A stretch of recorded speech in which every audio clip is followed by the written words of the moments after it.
don't take hold, which I also think is part of the discussion too, to do it in 10 days. I think what's easy for most practices is let's build the momentum on the front end of like, hey, we're adding this new service, we're expanding our facility, and get everybody behind the mission. But all of a sudden, 10 days later, it's starting to flounder with adoption or even just yielding the results that you thought or expected as a leader.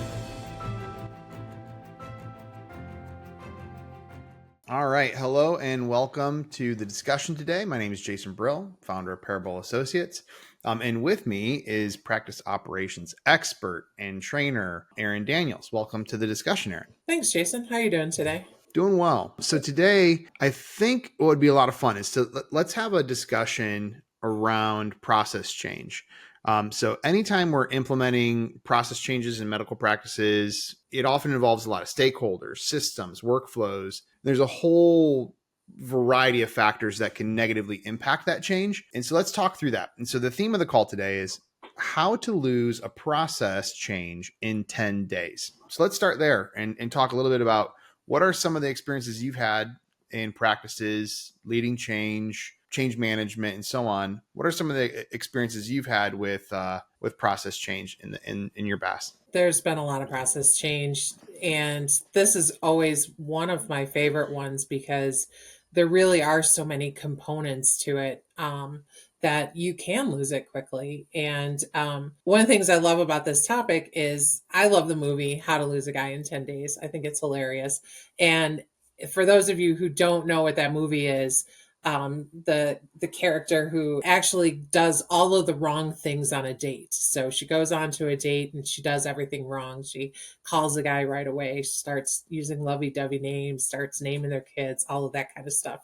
And she tries to prove that she can, lose a guy in 10 days, even though she's beautiful. And I think it's a hilarious topic. And it really rings so true for change management. So I've changed EMR systems multiple times. We've added on new processes, building out laboratory, reading pathology labs, bringing on DEXA scans in OB-GYN offices, bringing in all sorts of different in-office procedures and things like that. And with all of those, it's absolutely a change process. So people think of change and they automatically think of your EMR changing, but there's really a whole lot of other aspects that go into it. So I've seen it not only in the practice side, but also on the training side as well. So training people to implement new EMR systems can definitely get a good idea of who's going to be more successful and who's going to possibly struggle along the way. Yeah. And I think one of the things just to bring up, you talk about process change as it pertains to adding new services, expanding care, expanding facilities. These are all good things. And I don't think there's ever an intent to have it fail in terms of the change. So, but it's interesting that it's so common of an experience that we're even having this conversation that things don't take hold, which I also think is part of the discussion too, to do it in 10 days. I think what's easy for most practices is let's build the momentum on the front end of like, hey, we're adding this new service, we're expanding our facility, and get everybody behind the mission. But all of a sudden, 10 days later, it's starting to flounder with adoption or even just yielding the results that you thought or expected as a leader. So let's jump right into it. Do you maybe have a story of something where you implemented change, but found it wasn't going as expected? And, let's get started on that. Like, because again, there's always a positive catalyst, but then something just didn't take hold. Yeah, and some of the most successful ones that I've seen really kind of embody all of these. One of the first ones is just communication and not having clear communication. And that comes all the way from the top, whether it's, physicians implementing it, a practice manager implementing it, a CEO, CFO, whatever it is, or even it's just the teams, the nurses implementing it for the MAs. It's really that communication. Why are we doing this? What is that change going to entail? And how is this going to benefit our practice? How is this going to benefit our patients? Because when you're in the thick of it, and probably most everybody listening is in healthcare, when you're in the middle of the day, you just need to fire on all cylinders, and everybody's doing their best to try and take care of every situation for the patients. And so, if you don't clearly understand why this change is being made or what you're going to be doing with it, it can lead to resistance, and it can lead to gaps within it, because as we're going to talk about, there's a couple other steps that feed into this communication piece that really ends up making somebody successful. And I don't like to go to the dark side all the time, but one of the biggest things that I've seen, especially with services like EMRs or different SaaS programs that are laid on top of a system, is there's automatically a fear of losing one's job. So if we make it more efficient, if I don't have to do these 5 steps, I'm now going to be obsolete. And what I've seen in private practice and in training is it doesn't make people necessarily obsolete. Really what it does is it refocuses you to a new set of issues, problems, customer care that you can actually deliver. So, like I said, I hate to come up with the negatives, but one of those is Yeah. just that initial fear of that change, and that's usually done because of lack of communication. So Yeah. So, and by the way, heads up, if you're a leader right now, you need to be communicating why people are important to your practice and how they fit into the overall goal right now, even if you're not implementing anything actively, because AI is here. People are already thinking about it. It's already in the back of their mind. And so if you think about just communication in general as a leader, that's a great point. I've seen it in the past where we get into calls with new clients and we are implementing typically business intelligence, data warehousing, and analytics solutions. And we get into a kickoff call. Everybody's rah rah. Oh, if I had these reports, I'd be so much better off. I'd be able to make decisions so much faster. I would actually be able to like react specifically to an employee who needs assistance and help and move them in the right direction. So everybody's rah rah. Then when we get to the point where it's like, okay, who's going to serve as a subject matter expert? Who's going to walk alongside us? And there's crickets because they haven't thought about who's actually responsible for what in the process. And we always like to build that partnership, because if we're building something for an operator to be successful, we want that operator to have involvement in the process. But that communication is there to do the rah rah.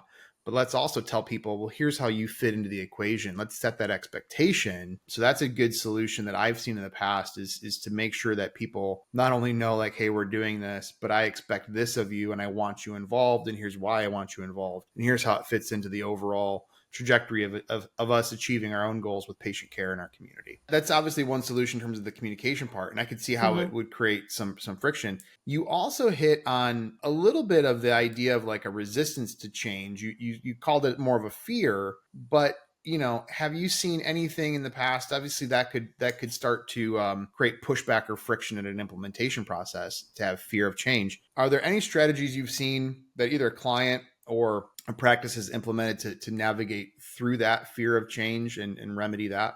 some things that can help a practice get through that fear, not only with that communication, clearly mapping out the process and engaging the teams that it's going to impact. So by engaging, I mean not just sitting down and going, this is what we're doing next week and this is how it's going to be done, but bringing them into the process and say, okay, we're going to be, for example, now that you can do cards on file, and auto pay after adjudication. That's one example of, okay, we're going to now do this, and every client needs to have their credit card on file and all of that.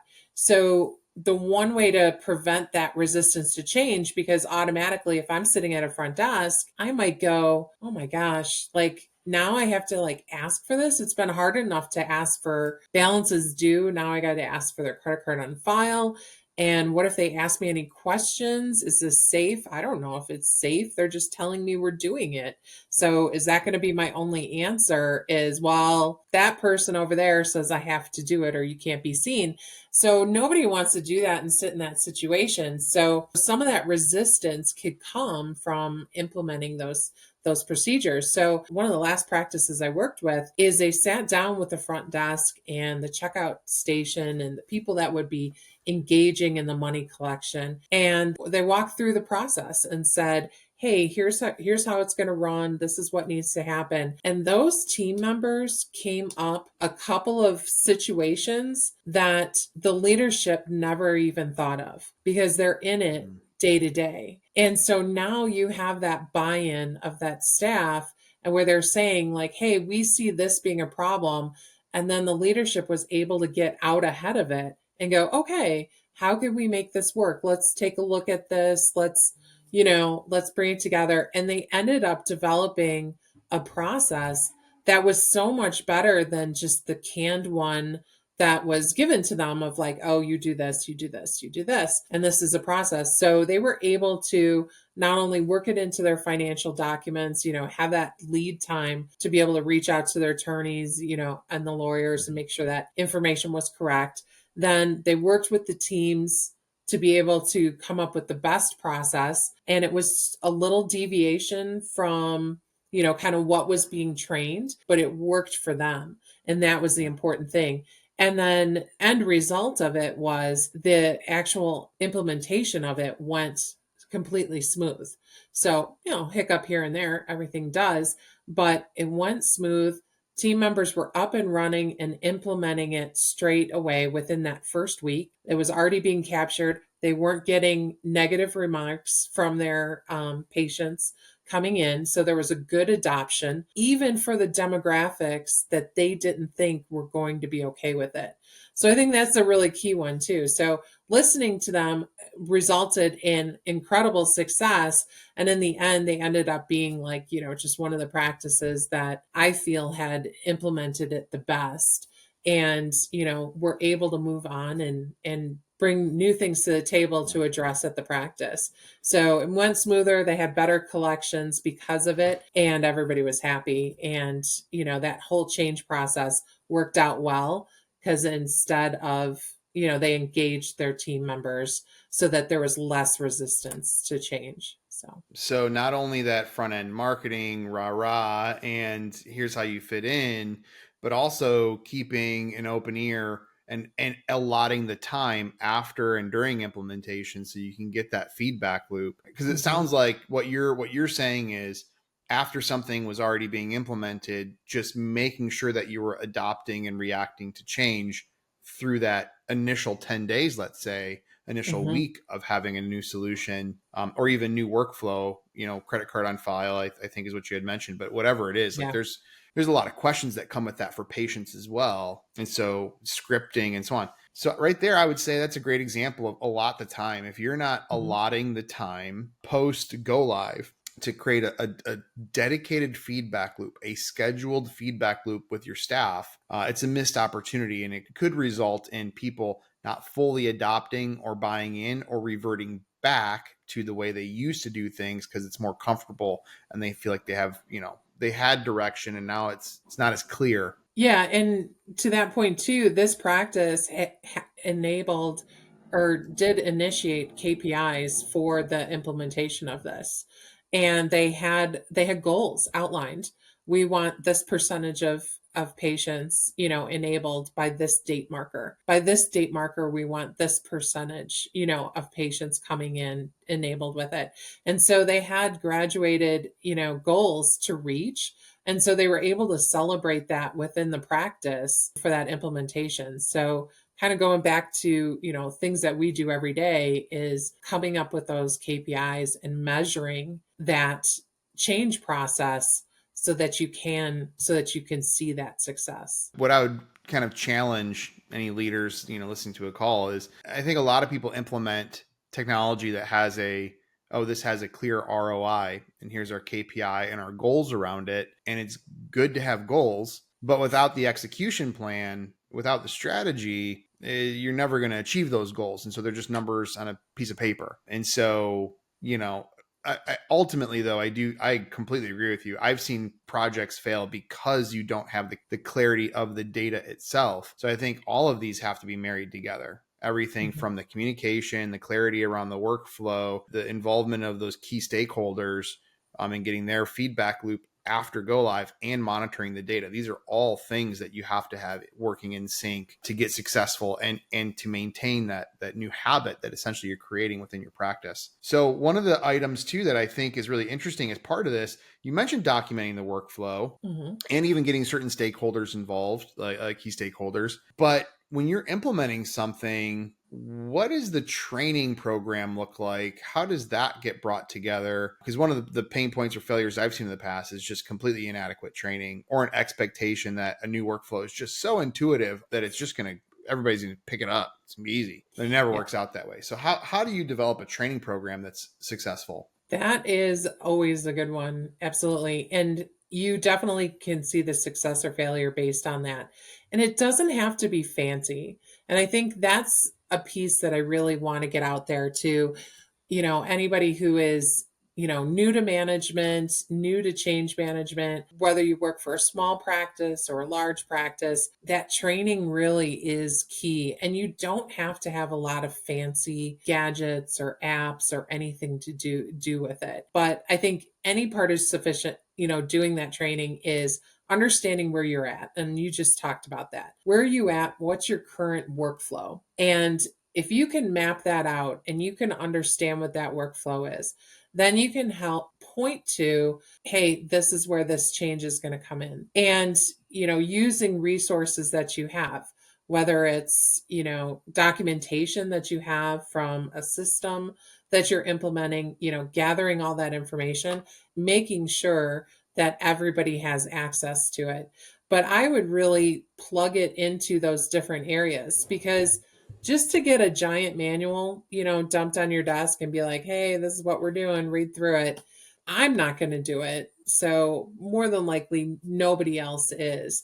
So being creative with that training is really key. When I've done a lot of EMR transitions and also bringing on new practices into our existing practice. So I brought in a practice that was, practically all paper, and we had to get them up to speed on an EMR system. You really need to allocate time. And this is kind of going back to that stakeholders conversation. You need to go to the stakeholders if you're implementing the training and have that cushion of time. So when are these people going to learn this information? Are you going to be learning it on the job?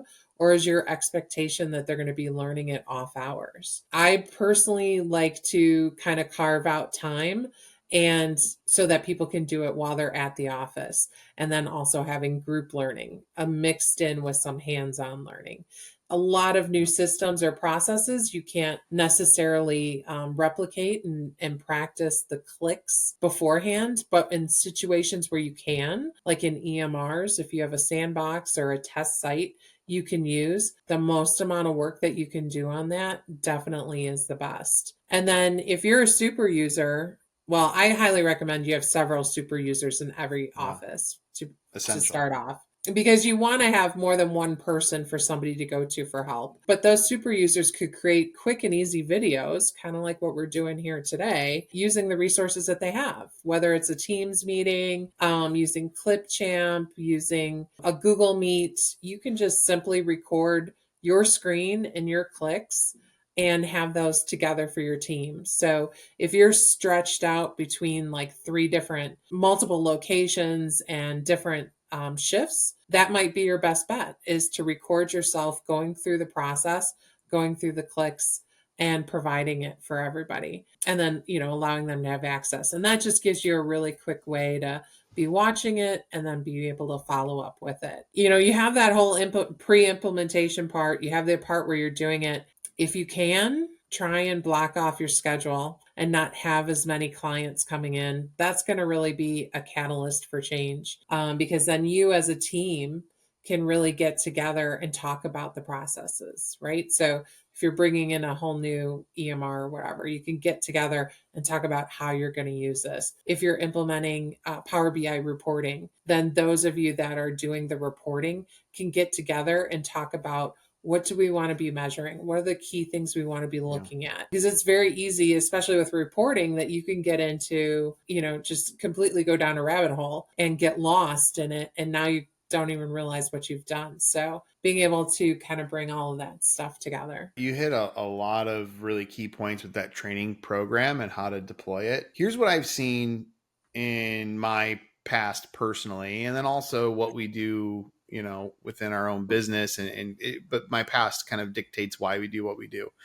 So Mm-hmm. I've worked in consulting environments where it was 100% change management, mostly process change, rev cycle, large hospital systems. And we did a lot of, I would call it at the elbow kind of, hey, I'm a consultant. I'm going to show you how to build this workflow. And then it was the whole plan was a very elongated consulting program to eventually hand off to the client, and they would be independent after that, and we would be working with them for a year, maybe 2 years if it was a really robust program.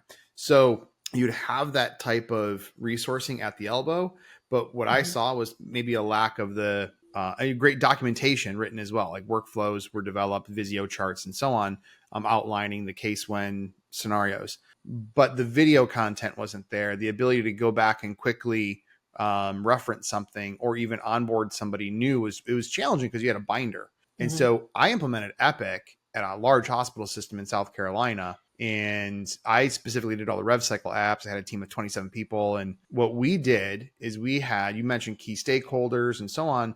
What we did is we had like principal trainers that would come in, or these people that would come in with some background in Epic, the platform, and they would get taught our workflows. We literally had like a conference center. This is a large hospital system. And we would train this at the elbow support staff. All the staff members did during regular business hours. They had to reduce their patient volume on a certain day. They did have to reduce it for an hour or something to do some pretty basic navigation training and their logins and so on.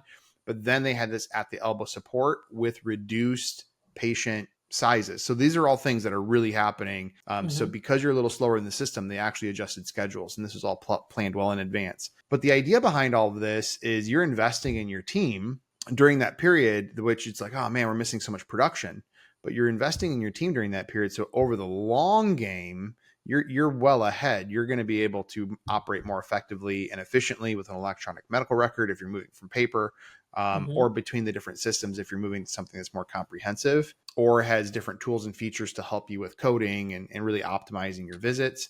So ultimately, it'll help with patient care and everything, but there is a window. We planned for, I want to say it was like 2 weeks of reduced schedule it might have been like a 75% of normal schedule. And then we planned on like a 90% for another week or two. And we ended up beating all of those targets and moving much more quickly and ramping patients back up much faster. But it was a pretty solid week having a reduced schedule. But I want to say by week 2, we were already moving into backfilling those opens on the time slots. Here at Parable, one of the things you said earlier is you don't Mm-hmm. need all of the cool technology, bells and whistles to build a great training program. I agree with that. And I think the core of the training program is you have to have key stakeholders who are at the elbow. You need to have like some sort of video or documentation. Yep. You don't need the best software to do it. You could just have a video recording or screen recording on your computer. And then you need to have dedicated time to do it. However, if you are using technology, you have the process in place to do it, and you're consistent with it, then the technology, what we decided at Parable is we have a product called Learn Worlds. And so that's what we're implementing. We have now a web portal. We can track who's logging in, who the user is, how long they're on certain screens. And so we have all this extra metadata. And so these tools do exist, this learning management software, and we can customize those videos and host them up there, put in quizzes, all sorts of stuff. The essentials absolutely are manageable without technology or advanced technology.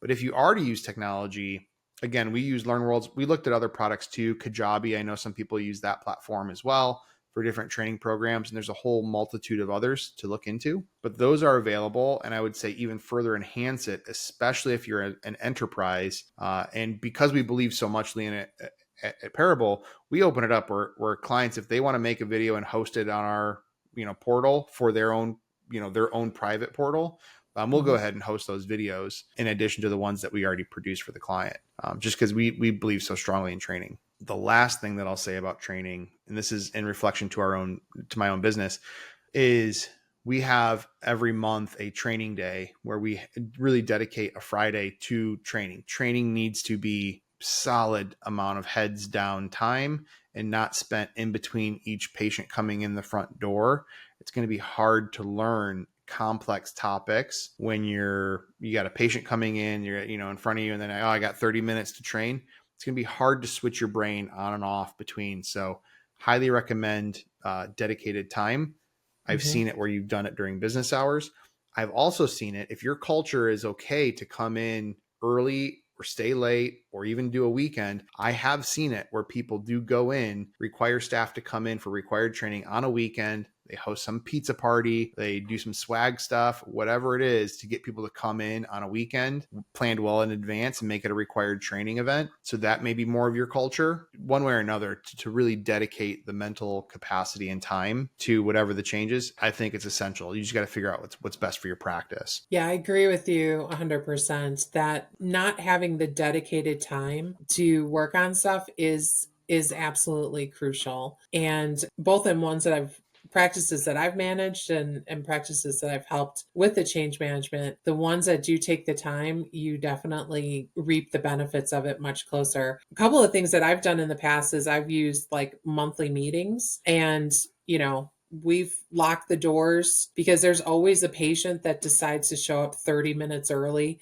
45 minutes early because they were in the area or something. Lock the door. Maybe you don't have to do it for everything, but lock the door and have your staff meeting. And I've had physicians that are fantastic and will bring up different conditions or treatment modalities or something like that and actually talk about it in the group and have it like maybe if you're in dermatology, let's talk about doing this type of excision, or something like that. Let's talk about the setup, the how we want to document it, what do we want to do for post care. So having that time to do it and sit and go through it, whether, like you said, if it's in the day or if it's at another time, just make sure that that is actually prioritized. And I've had some staff members that I've worked with that have found a joy and a passion in teaching others. And because they've been given those opportunities to do that, they've been able to grow themselves professionally and stay within the organization, but really move into more of a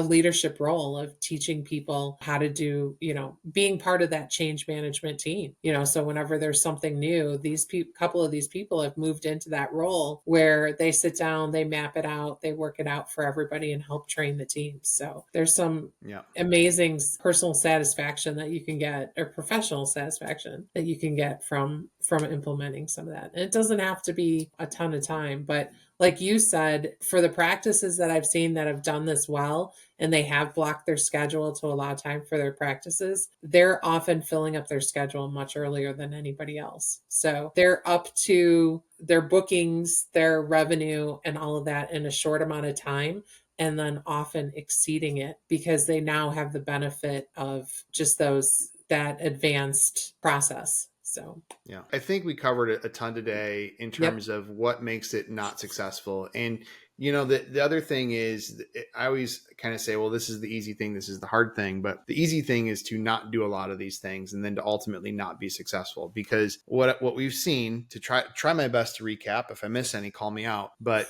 if you're not talking to your team and communicating that, hey, this major technology or workflow change or service change is coming in, if you're not communicating it, you're more likely to fail. If you're not saying, here's how you fit into this change and what my expectations are of you and your role, each of your staff members, they're likely to not buy in or understand, what the next steps are. If you don't document things for training, workflow changes, scripts, if it's the credit card on file, that's a critical one, and practicing that during the training process. If you don't have key stakeholders who can serve as that at the elbow support, and also just who you designate matters. Somebody who has trust in the organization, who's done that role, somebody who really gets that buy-in from the rest of the team members, and then ultimately they're heavily involved in that change management process. Mm-hmm. And then the last one is, it's not done at go live. It's done once it's been up and running and part of your process and DNA as a practice. And so maintaining that feedback loop and even scheduling evening huddle or afternoon huddle every single day for the next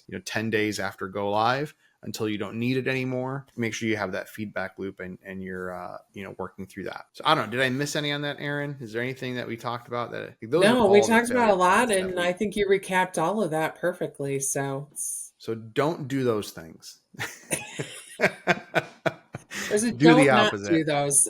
Yeah, don't do those, like don't not have a key person set up, and don't not have training. You got to have training, you got to have the key person. So and it's easy to just forget about all of it and say, hey, we showed up to go live and everything's going to happen to me instead of through me. So be the driver of the change, be the owner of the change. Well, hopefully this was helpful to those that are listening who are planning on or going through a major process change. If you are interested in data analytics, data warehousing, and business intelligence, and how data can help you drive smarter decisions in your practice, then please feel free to follow Parable Associates, Parable, Parable Associates on LinkedIn. We'll be in YouTube. We're going to be producing more video like this in the coming months. So give us a shout. Don't feel hesitant to reach out to me, Jason Brill, on LinkedIn. I'm happy to give you a direct response. So thank you for your time today. Till next time.